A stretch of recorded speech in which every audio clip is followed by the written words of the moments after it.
halo cuy, balik lagi sama Mimin di sini. Apa kabar kalian semua? Semoga selalu sehat, tetap waras dan dompetnya nggak tipis cuy. Setelah kemarin kita ngebedah si benteng berjalan dari Rusia, Cherno Alpha, kali ini kita bakal geser ke Jaeger yang paling bisa dibilang ikonik menangan umat manusia di awal perang Kaiju cuy. Kalau kalian pikir Romeo Blue, yes cuy, benar sekali. Kita bakal bahas Romeo Blue, Jaeger biru asal Amerika yang jadi wajah harapan umat manusia.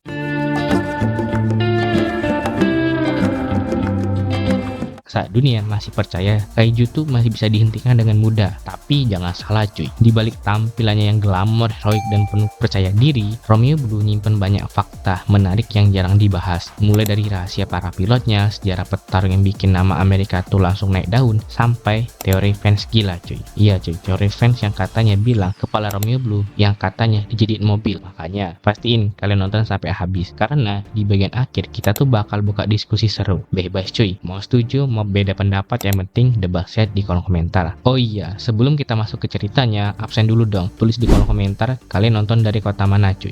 Oke cuy, tanpa basa-basi lagi, langsung aja kita bedah tuntas si Jaeger biru kebanggaan Amerika ini. Inilah kisah Romeo Blue, simbol kejayaan awal sebelum segalanya berubah.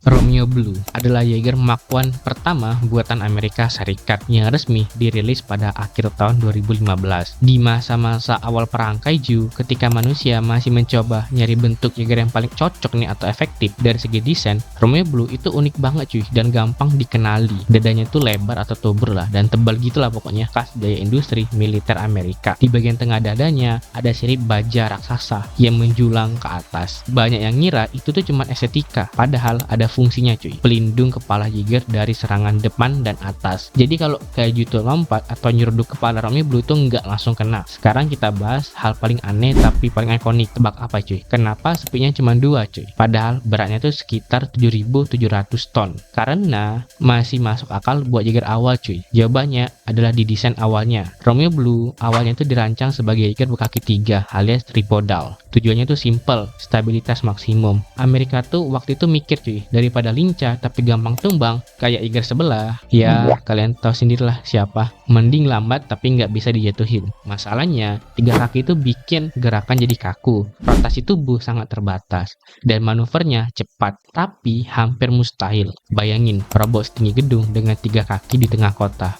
Bukan bertarung cepat cuy, tapi menara berjalan. Akhirnya desain itu direvisi jadi 2 kaki biar lebih praktis lah. Tapi efeknya masih kerasa. Struktur rangkanya keburu berat, distribusi massanya nggak ideal, dan sistem hidroliknya fokus ke daya tahan, bukan kecepatan. Ya makanya tuh, meski ubah desain, skor speednya tetap mentok di angka 2. Tapi jangan salah cuy, Romeo Blue bukan Jaeger lincah, tapi dia tuh benteng hidup. Ya nggak sehidup Cherno sih, tapi di masa awal perang, sebelum teknologi Jaeger makin canggih, Romeo Blue adalah garis pertahanan terakhir Amerika. Bukan buat ngejar Kaiju cuy, tapi buat nahan mereka tuh mati-matian. Dia tuh berdiri di garis depan, bukan karena cepat, tapi karena susah banget dijatuhin. Dan justru itulah cuy, dari keterbatasan itu, Romeo Blue jadi simbol satu hal penting. Fase ketika manusia itu belum sempurna, tapi berani berdiri melawan monster raksasa dengan apapun yang mereka punya.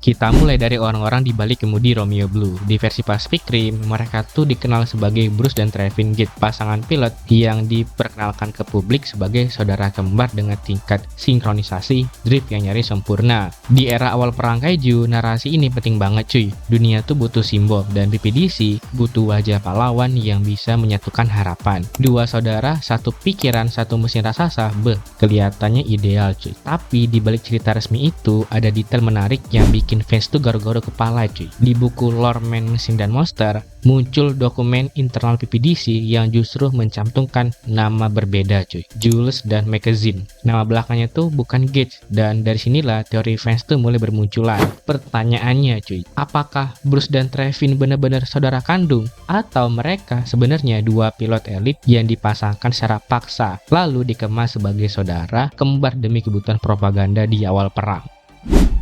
Yang mana jawaban kalian? A. Setuju. B. Masuk akal. C.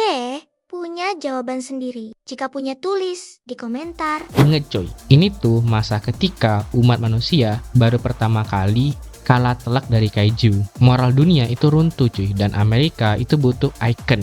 Dan apa yang lebih kuat dari narasi dua saudara yang rela berbagi pikiran, trauma, dan nyawa demi melindungi negaranya. Kemungkinan besar, apapun hubungan asli mereka, sinkronisasi drift mereka tuh memang nyata cuy. Mereka itu lolos seleksi ekstrim angkatan pertama PPDC, sebuah generasi pilot yang belum punya panduan, belum punya sejarah, dan harus belajar sambil bertarung melawan monster raksasa. Bukan cuma kuat secara fisik, tapi juga stabil secara mental, sesuatu yang langka banget di masa itu cuy. Bruce dan Trevin atau Julius dan Magazine bukan sekedar pilot, mereka itu adalah wajah harapan Amerika, simbol bahwa umat manusia masih bisa melawan, bukan dengan teknologi paling canggih, bukan juga dengan jaga tercepat, tapi dengan kepercayaan total satu sama lain di dalam drift. Dan entah kenapa, mereka tuh saudara kandung atau bukan saudara, mereka adalah bagian dari generasi pertama yang membuktikan Jaeger bisa menang. Tanpa mereka, sejarah perang kaiju mungkin berhenti jauh lebih cepat.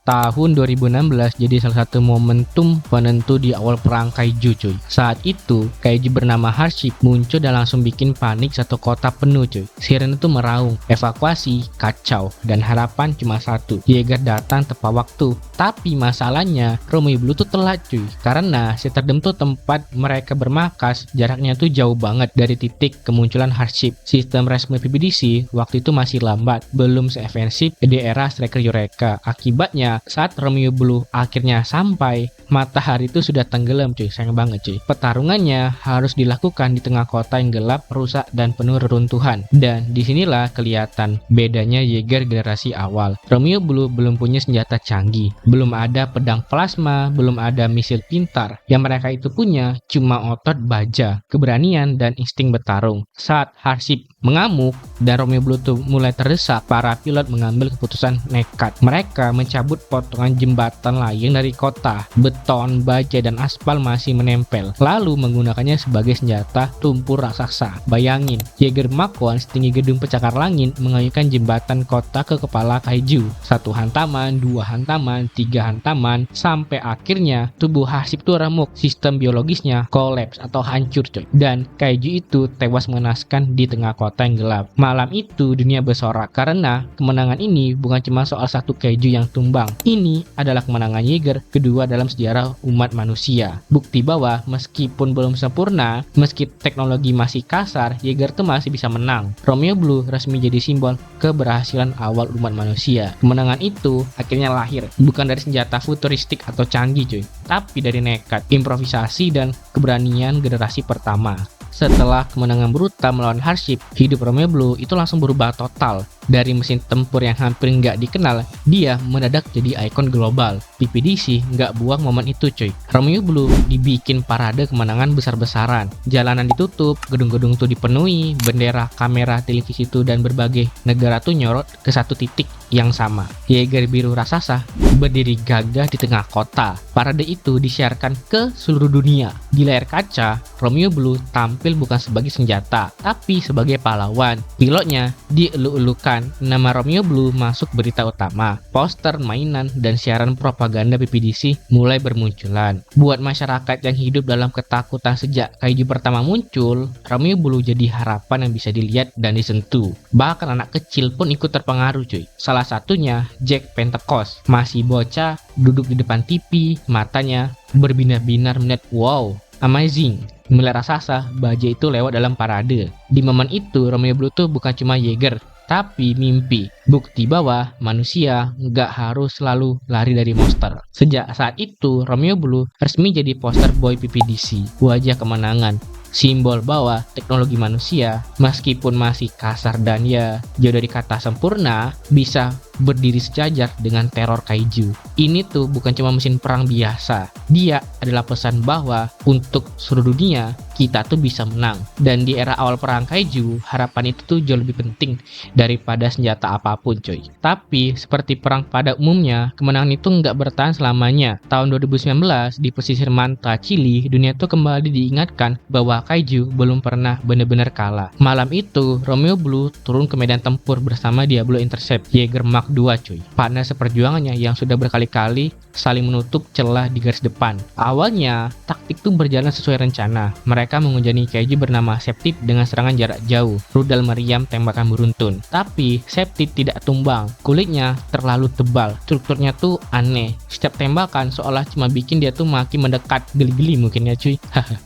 Di titik itu, pilihan tuh mulai menipis karena serangan jarak jauh gagal total. Diablo Intercept terpaksa maju ke jarak dekat, opsi paling berbahaya dalam pertempuran Kaiju. Dan disitulah mimpi buruk tuh dimulai. Septip bukan Kaiju biasa. Makhluk itu menyimpan mekanisme bunuh diri biologis. Dalam hitungan detik, Septip meledak dari dalam. Ledakannya setara bom raksasa di tengah medan perang. Diablo Intercept lenyap, bukan rusak, bukan tumbang, tapi hancur lebur jadi debu dan api. Dan Romeo Blue, dia tuh berada cukup jauh untuk selamat, tapi cukup dekat untuk menyaksikan semuanya. Tak ada yang bisa dilakukan dan tak ada yang bisa ditolong. Di tengah asap api dan gelombang kejut, Romeo Blue tuh hanya berdiri diam, menatap kosong ke arah tempat di mana sahabatnya baru saja ada, tapi tiba-tiba menghilang cuy, jadi debu. Momen itu jadi pengingat kejam. Bahkan Jaeger legendaris pun bisa kehilangan segalanya dalam 1 detik. Dan sejak hari itu, perang melawan Kaiju tak lagi terasa seperti parade kemenangan. Masih di tahun yang sama, Romeo Blue belum dikasih waktu buat berduka terlalu lama. PPDC langsung mengirimnya ke medan tempur berikutnya. Kali ini San Diego. Targetnya bukan Kaiju sembarangan. Nama makhluk itu Clark Hook, Kaiju dengan capek raksasa dan gaya bertarung agresif jarak dekat. Bedanya, kali ini Romeo Blue tidak bertarung sendirian. PPDC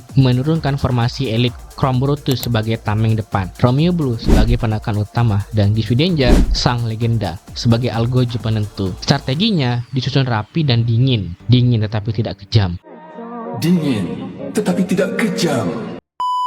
Chrome Brutus maju paling depan, menahan serangan brutal Clark Hook, menyerap pukulannya demi pukulan, agar Kaiju terkunci di satu titik. Begitu Clark Hook kehilangan momentum, Romeo Blue dan Gifty Danger langsung maju bersamaan. 2 Jaeger dan 2 gaya bertarung satu tujuan, mengakhiri pertempuran secepat mungkin. Serangan mereka tuh bertubi-tubi cuy, pukulan berat, dorongan penuh tenaga, dan koordinasi nyaris sempurna. Tidak ada gaya berlebihan dan tidak ada heroisme murahan di sini. Ini murni kerja tim kelas dunia, dan dalam waktu singkat Clark Hook tuh akhirnya tumbang. Pertempuran di San Diego itu jadi bukti bahwa satu hal penting, Jaeger bukan cuma soal mesin kuat, tapi soal strategi dan kolaborasi.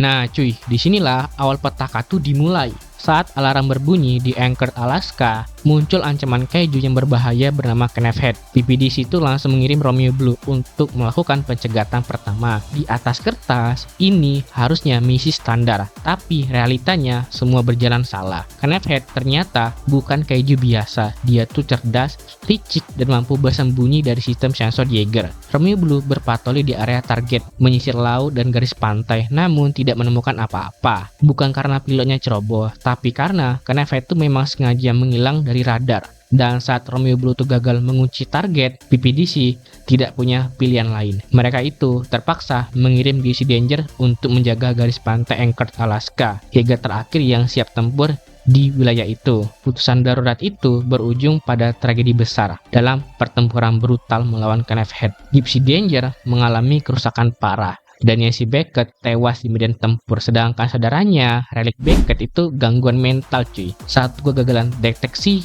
satu Kaiju yang lolos, dan satu kesalahan taktis mengubah jalannya sejarah perang Kaiju selamanya. Bagi PPDC, ini bukan cuma misi gagal. Ini adalah titik balik yang menunjukkan bahwa Kaiju sudah mulai berevolusi, lebih pintar, lebih mematikan, dan jauh lebih berbahaya dari sebelumnya.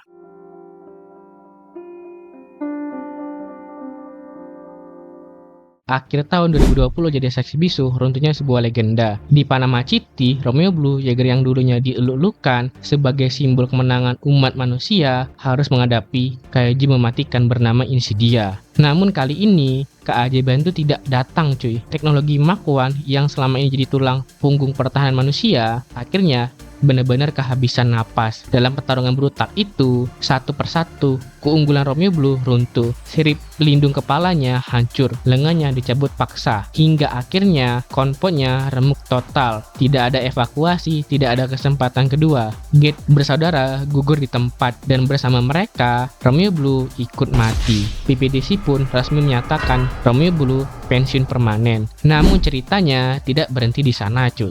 Belum selesai cuy. Setelah pertempuran, bangkai Romeo Blue tidak dimakamkan dengan kehormatan. Dia dibuang ke Oblivion Bay, kuburan besi raksasa para Jaeger yang telah usang. Tak lama kemudian, sisa-sisanya dipindahkan ke Santa Monica, hanya menjadi rongsokan baja berkarat. Ironisnya luar biasa. Jaeger yang dulu tuh diarak dalam parade megah, disiarkan ke seluruh dunia, dijadikan simbol harapan umat manusia, kini menjadi rongsokan cuy. Berjajar bersama Jaeger kelas bawah lain yang sudah dilupakan dalam sejarah. Habis manis sepa dibuang cuy. Waduh. Bukan sekedar mesin perang, melainkan pengingat pahit bahwa dalam perang melawan kaiju, bahkan legenda pun bisa dilupakan oleh waktu. Tapi kisah Romeo Blue belum benar-benar berakhir di Oblivion Bay. Sebelum tahun 2030, terjadi satu kejadian ilegal yang bikin banyak petinggi PPDC geleng-geleng kepala cuy. Kepala Romeo Blue dicuri, bukan buat dipulihkan, bukan buat jadikan monumen, tapi dibuat sesuatu yang jauh lebih gila. Tebak, kepala Jaeger legendaris itu dimodifikasi secara ilegal menjadi Headhunter, sebuah Jaeger liar yang sama sekali keluar dari makam PPDC. Alih-alih berdiri tegak seperti Jaeger normal, Headhunter justru dibangun menyerupai tank kecil, lengkap dengan roda rantai, badan rendah, dan postur yang agresif gitu cuy. Ironinya, bagian yang dulunya itu menjadi wajah harapan umat manusia, sekarang cuma jadi mesin balapan ilegal di arena bawah tanah. Emang aneh-aneh cuy. Headhunter dipiloti oleh satu orang bernama Ria Carty, tanpa drift partner, tanpa protokol keselamatan, semuanya dikorbankan demi kecepatan dan adrenalin. Bayangi cuy, kepala pahlawan perang yang dulunya dielulukan lewat parade dunia, kini dipacu galugalan di lintasan ilegal demi hiburan dan taruhan. Dan nasib buruk pun nggak bisa dihindari. Dalam satu balapan liar, Headhunter tersangkut di terowongan sempit. Tubuhnya itu terlalu besar cuy. Akhirnya sirip belakangnya itu patah, struktur rangkanya rusak parah. Belum sempat diperbaiki, dia tuh kembali turun ke arena, dan kali ini lebih parah. Dan balapan berikutnya, Headhunter tuh kecelakaan. Sistemnya lumpuh seketika. Dia tuh kehilangan kendali dan menghantam dinding arena dengan keras. Itu bukan kekalahan biasa. Itu akhir dari perlawanan terakhirnya. Setelah insiden tersebut, Headhunter ditinggalkan begitu saja. Tidak ada yang peduli dan tidak ada yang memperbaikinya. Sisa-sisa mesinnya kemudian dijarah satu persatu, dan disinilah nama Amara Namani masuk ke cerita. Amara menggunakan bagian-bagian Headhunter, termasuk sisa teknologinya dari kepala Romeo Blue, untuk membangun Jaeger rakitannya sendiri bernama Scraper. Akhirnya, nasib Romeo Blue benar-benar tragis cuy. Dari simbol kemenangan manusia, pahlawan yang diarak di parade dunia menjadi Jaeger liar, lalu rongsokan, dan akhirnya dipreteli sampai habis demi kelangsungan hidup generasi berikutnya. Tidak ada monumen, tidak ada kehormatan, hanya satu pelajaran pahit. Bahkan legenda baja pun bisa berakhir sebagai suku cadang jika dunia sudah tidak lagi membutuhkannya. Walaupun di cerita aslinya nasib Romeo Blue itu berakhir tragis, di dunia game Pacific Rim, Jaeger 1 ini justru hidup kembali sebagai favorit banyak pemain cuy. Di gamenya, Romeo Blue tuh bahkan dibekali senjata tambahan bernama Orb Cannon, senjata jarak jauh yang nggak pernah muncul di film, tapi bikin dia tuh jadi Jaeger yang super mematikan di arena cuy. Jadi ya, setidaknya di tangan para gamer, Romeo Blue nggak cuma jadi rongsokan biasa cuy, tapi dia tuh tetap dikenang sebagai monster baja yang ditakuti, sebuah simbol kejayaan awal umat manusia dalam perang melawan kaiju. Nah cuy, sekarang giliran kalian. Gimana menurut kalian kisah Romeo Blue ini? Terus mendapatkan di komentar cuy. Jangan lupa like, share, and subscribe cuy. Dan sampai jumpa di video berikutnya cuy. Dadah.